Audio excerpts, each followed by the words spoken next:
The University of Benin, the last of the first-generation universities in Nigeria, was founded 55 years ago on the 23rd of November 1970. Since then, the university has continued to grow and has exploded in the rising number of faculties and departments, well as the diversity of academic programs. In the last 1 year, under the administration of its 11th Vice Chancellor, Professor Edoba Bright Omoregie, SAN, we now have new faculties. The Vice Chancellor, Professor Edoba Bright Omoregie, sheds more light on this. We've created some new faculties. This is also very significant because we also noticed that under the CC Maths, that is the minimum standard approved by the NUC for running our programs, we had leeways that we were not already exploiting. And we had students enough to run to be able to accommodate elevating departments to faculty level. For instance, we created the Faculty of Media and Communication Studies. That's the faculty that used to be just Department of Mass Communication. And we felt we can have, other programs under there, because when I look at the numbers, for those who subscribe for mass communication in the 2024-2025 academic session, there were about 700 of them. And we could only just accommodate 200 or thereabouts, which was not good enough. And the minister has always said we need to expand opportunity. There's no reason why UNIBEN should not be able to enroll all of them, all 700 of them. But you can't do that under a single department. So we decided to create a faculty of media and communication studies, so that now you have broadcasting there, you have public relations, you have journalism, and so forth, all to accommodate these young minds who are passed. Anyway, if you score 200 and above, you're passed. You even have 50 and above. Now, post UM, you are qualified. But when you don't have enough space, you will be denied admission. And so we're able to do that, all to strengthen, as I pledged, the academic profile of the university. We also created the Faculty of Computing. Again, that was a faculty that used to be Department of Computer Science.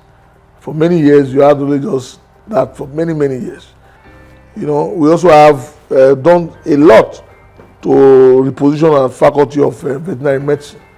When I came, that faculty was having a problem with accreditation because, of some challenges with meeting the requirements of the NUC.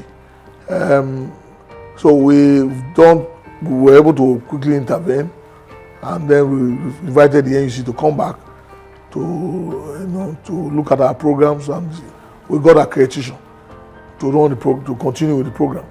And recently now, we benefited, that faculty alone benefited immensely from the recruitment that we did, which was part of the major problem that we're having in the faculty. So that now you can forcefully say that we have a very robust veterinary medicine faculty, which is the only veterinary medicine faculty in the whole of the South. There are Faculty of Optometry, Faculty of Nursing, Faculty of Science Lab Technology. And now there are centers for continuing education, like the Center for Continuing Legal Education. All these things happened when I took office as Vice Chancellor. Otherwise, the university was very hesitant about some of these things. So we've done all this with the active support of the University Senate. And then we have a very able Director of Academic Planning, Professor Joseph Oserenkai, who has helped to package all these visions that we articulated for the university.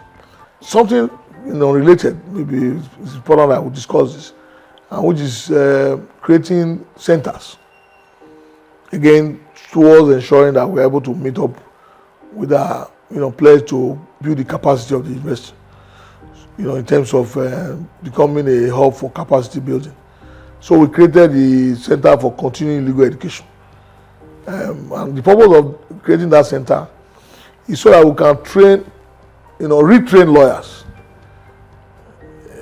lawyers who are already called to the Nigerian bar, there is a requirement now by the NBA that lawyers will also go back and get themselves updated, and there was no center for them to be able to get that sort of learning.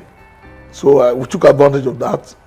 Under my push, we were able to get Senate to approve a Center for Continuing Legal Education, which is headed by Professor Dennis Odige, who's a very seasoned lawyer, professor of law.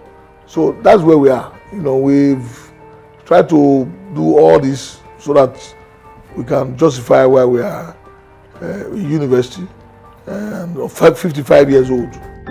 All these new academic milestones have been due to the Vice Chancellor's drive to not only increase enrollment of students, like increasing postgraduate students' enrollment to possibly 6,000, and now with 2 streams for postgraduate enrollments, you could enroll for your doctorate degree anytime, not just once a year. Besides, staff strength has been increased with 500 new intakes, as the NUC has endorsed the approvals granted by the Federal Ministry of Education. So when I came, I noticed that the postgraduate program was not pulling its weight for a university that has been in existence for 55 years. It was appalling that we still had very low postgraduate enrollment.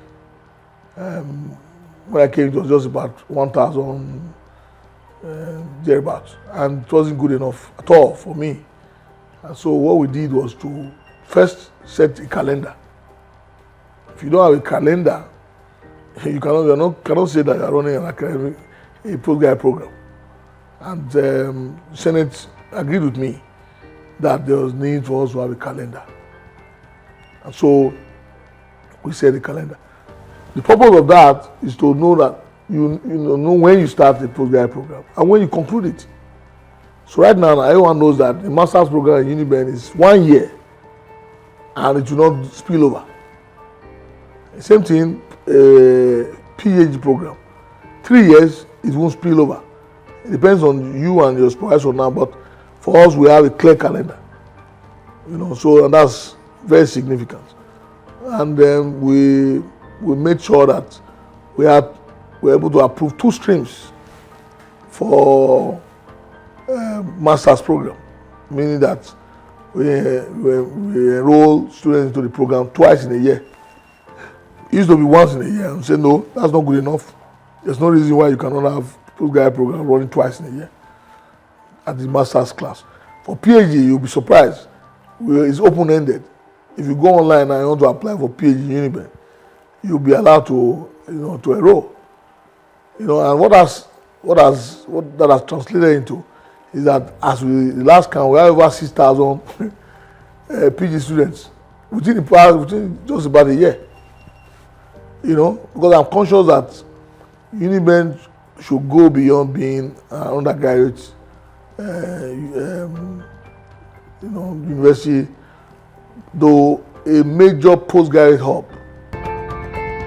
What has sustained the strides and drive of the new Vice Chancellor right from the beginning?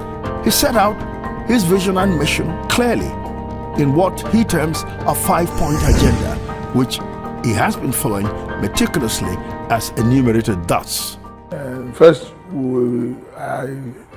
I stated clearly that I was going to sustain the academic profile of this university. This university is 55 years old and it has strong academic pedigree. And so I said I will sustain that, but in addition I will advance it, which means that I'm going to bring fresh ideas to the table. And I articulated them as meaning that we wanted to meet with not only the national standards, which are prescribed by the NUC, but also to meet with global standards so that we can compete favorably with the best in the world. And our students can, after they would have graduated, be able to compete with any student from any part of the world. And that's number one agenda. Number two, that I intend to turn the university into a strong capacity building hub as a pledge to deliberately focus on capacity building, not just for those who are already students of this university, but for those who are out there, seeking to acquire skills. And I will explain this even further by saying that I pledge that I will turn this university into a breeding ground for persons who are not seeking to have a university degree, but they want to acquire skills. They want to acquire skills in every aspect of the vocation. Even for those who want to become mechanics, they can come here and acquire skills. Those who want to become carpenters, those who want to become, just name it, all the 15 skills that have been listed, POP making and just them. That if you desire to acquire skills in this regard, the University of Benin will provide a platform for you. That's one. Two, for those who already have degrees, the University of Benin will also provide a platform for you to acquire more, to update your skills in this regard. Not that you come here to acquire a master's degree, but you can get, additional training, short courses, short programs, and so forth, which would strengthen your capacity. And then I also pledge that I would mainstream, staff and student welfare. In other words, that, because our primary products here are students, we intend to ensure that their welfare is given top priority. And then number four, I pledge that I will strengthen the infrastructural base of the university. And this not only by way of ensuring that we have adequate facilities to work, but also to key into the global environment of environmental consciousness. I pledge that I'm going to plant trees, I'm going to deal with environmental cleanliness in a very aggressive manner, sustaining what I've meant on ground and improving on it. And then I also finally pledge that I was going to ensure that staff and student unions are engaged constructively, so you can have a very stable university calendar in such a way that university system doesn't get disrupted. Funds have been pouring in, which has enabled lots of renovations and infrastructural development to take place, like from the World Bank, TED Fund, alumni, and internally generated funds. I can assure you that the federal government has been very supportive, far more supportive than before I took office. We've got support to restore some bond building that used to be servicing our postgraduate hostel students, born down in the Kewan campus. Government has provided resources now for us to rebuild that building. We have support to also do some renovation across the university, and a lot of money for that matter. And then we also been getting a lot of grants from the TED Fund. We got medical grants to the tune of about 4 billion naira, which was not only to UNIBEN, but even to other universities, about 16 of us across the country. But UNIBEN is the primary beneficiary from the South. We've had support again from TED Fund for agriculture. We just got the grant of 1 billion naira for agricultural development. And after we had done a lot of push, we were able to satisfy the criteria that was set. We've got support to build medical hostel to the tune of about 750 million naira. That's from federal government as well. And we've got support recently, also from TED Fund, to have some tricycles that will support movement of students on campus. We've got quite a number of support here and there from TED Fund to support our funding to support our training programs. A lot of our students here, colleagues here in the academia, they benefited from TED Fund grants to carry out research Many of these things they were in existence before I came, but I've got quite a number of them. All these ones I've talked about, medical, agriculture, aquaculture, they all came when I took office as Vice Chancellor. The truth of the matter is that the federal government is very big and the universities are all competing for attention. And so if you don't stake your claim, you're likely to be ignored. So nobody's going to sit down and just give energy to you. You need to push and come forward to request, and then you get what you deserve. There are routine allocations that come from the federal government, from third fund. But this what we have got are beyond the routine one. And then I must say, and this one is something that is very dear to all of us in UNIBEN. The federal government has gave us a grant to put up our Senate building. We're about the only university amongst in the first generation that didn't have a major Senate building, which will house the entire central administration. And we now got funding now to the tune of about 5 billion naira to have a Senate building. And construction has already commenced for the work. We expect that by this time next year, the building would have been completed. Recently, we received support from the Federal Ministry of Regional Development through the NDDC to supply us with solar power across the university. About 1,000 poles, electricity, solar poles across the campus of the university. When you come to this campus, everywhere is lit up with solar power. I want to commend the Minister of Regional Development, himself and alumnus of this university, Engineer Abaka Momo, for his very supportive role in this regard. Thus, Professor Edoba Omoregie has been able to deal with staff issues like honoraria for postgraduate teaching, students' hostels, which were in such sorry state, for lack of proper sewage system and borehole needs. The hostel conditions was one of the first things he attended to on assuming office.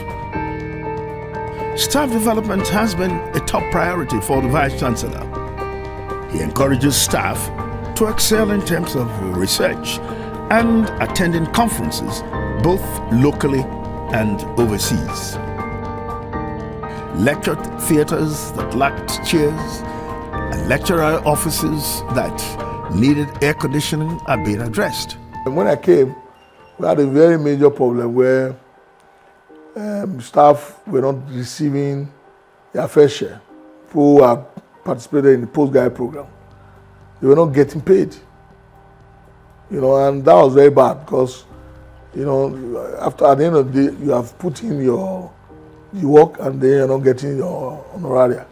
That was very bad. So we changed all that by empowering the postgrad school with resources to be able to immediately pay off staff who have participated in the postgrad program. We have, of course, our salaries are paid from the federal government directly, but we have made sure that we do not keep anybody waiting, so that there's a regular payment of salaries. For students, we've tried to do some. When I took office, the first assignment I gave to myself was to go and visit the hostels. And I went there. What I saw was very appalling. I immediately sent people there. We did the scoping and did quite a number of things in terms of what we are required to do by the Public Procurement Act, so that we can clean up the hostels. We had to build boreholes, additional boreholes, wire tanks, all the hostels that we had problems. We immediately intervened so that they will be livable. Because what I saw was very, very bad. So that was directly for students. As for the class rooms, we've installed, as we speak, chairs in virtually all the classrooms that were lacking chairs. Of course, they had chairs, but chairs that were very, very bad. So if you go around the campus now, you go to medicine, go to a K1 campus, it's work in progress, but a substantial portion of the university community have benefited from these installations. And so many of them are happy. We go to engineering. In fact, when I took office, the new faculty of agriculture, there was no single desk in virtually all the classrooms. So we had to install desks and tables in all of these places.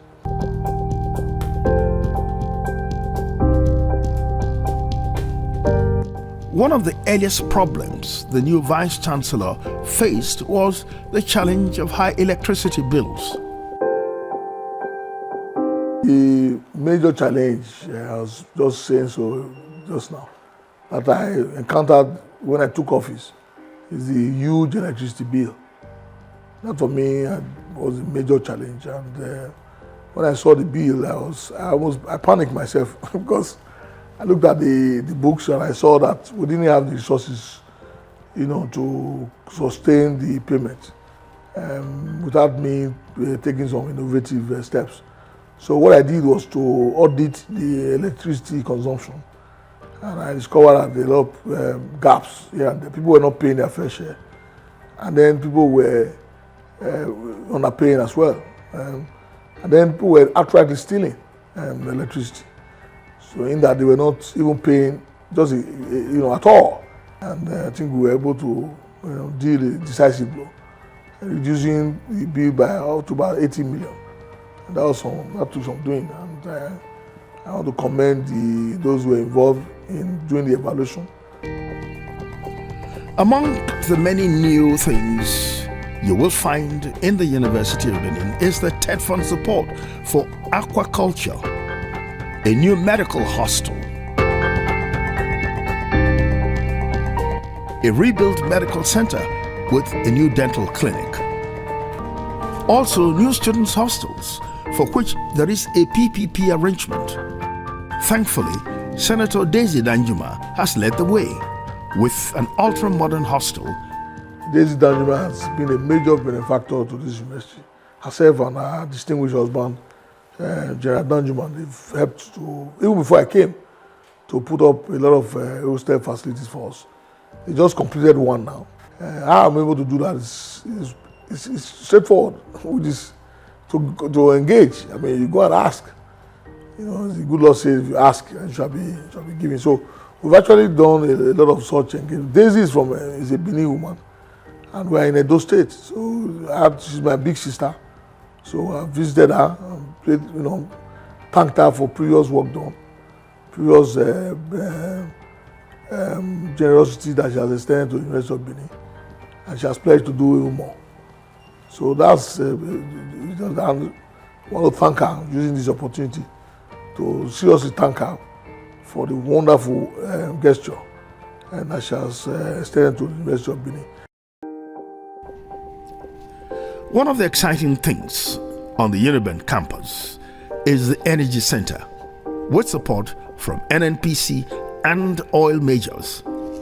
This is a state-of-the-art facility that now attracts industry practitioners who, instead of going overseas for training and research, can now come to the University of Benin.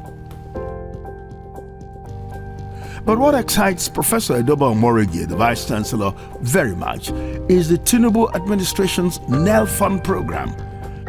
I want to commend the President especially for the initiative known as the NEL Fund.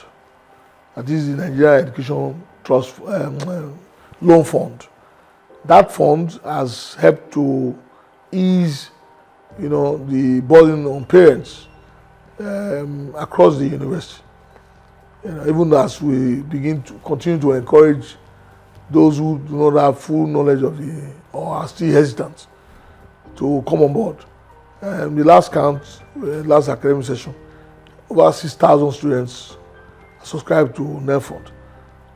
Just now, even as we just opened the academic session for 2025-2026, we have over almost 3,000 students already enrolled, because of the fact that we have continued to sensitize students. And what is NEL Fund all about? It's an effort to take over school charges, which are levied by the university. The fund is to take over all such charges, school charges, all of them, not only charges charged at the central level, which is the central administration level, but all those other multifarious charges at the departmental and faculty levels.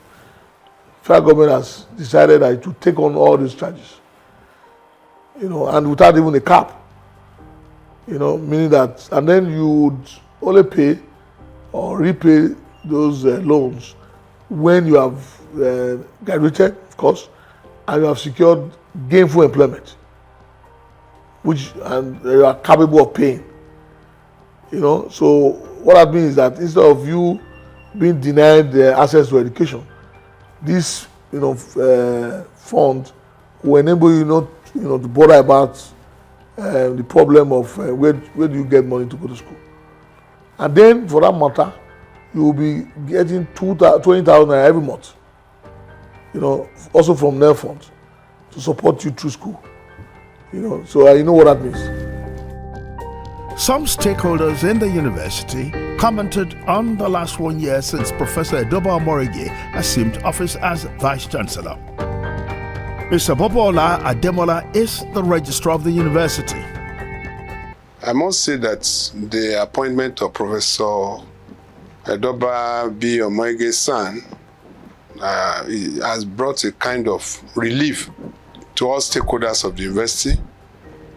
Recently, we have a convocation and even up to the visitors' address, praises all over. So I don't want to go too much into specifics, but he has taken the university to a higher pedestal. Possibly not even imagined could be possible within 1 year. So he has done so excellently well, at least from the point of view of myself being the Secretary to Council, Secretary to Senate, and the Registrar of the University. Professor Enauna Edosa is the chairman, University of Benin chapter of the Academic Staff Union of University, ASU. The way he has carried on within this first year, if he continues like this, it means that he will cover a lot of grounds, in 5 years. He will do, we will do a lot, and of course, he has our support, as a union. I am talking of the Academic Staff Union of University. He has our support. Of course, we are working cooperatively with him. We'll continue to do so. The Executive Council, Students' Union of the University, on the occasion of his 1 year anniversary in office, in a message commended Professor Edoba Omoregie's dedication, vision and efforts in driving forward key advancements for the students' academic community during the last 1 year. Going forward, the new VC intends to keep engaging with students, improving staff welfare, continuing with community relations in its immediate communities in Ekenwa and Ubawa areas. It is just 1 year gone for Professor Edoba Bright Omoregie, SAN, the 11th Vice Chancellor. So much mileage. You can imagine what can happen in the next 4 years.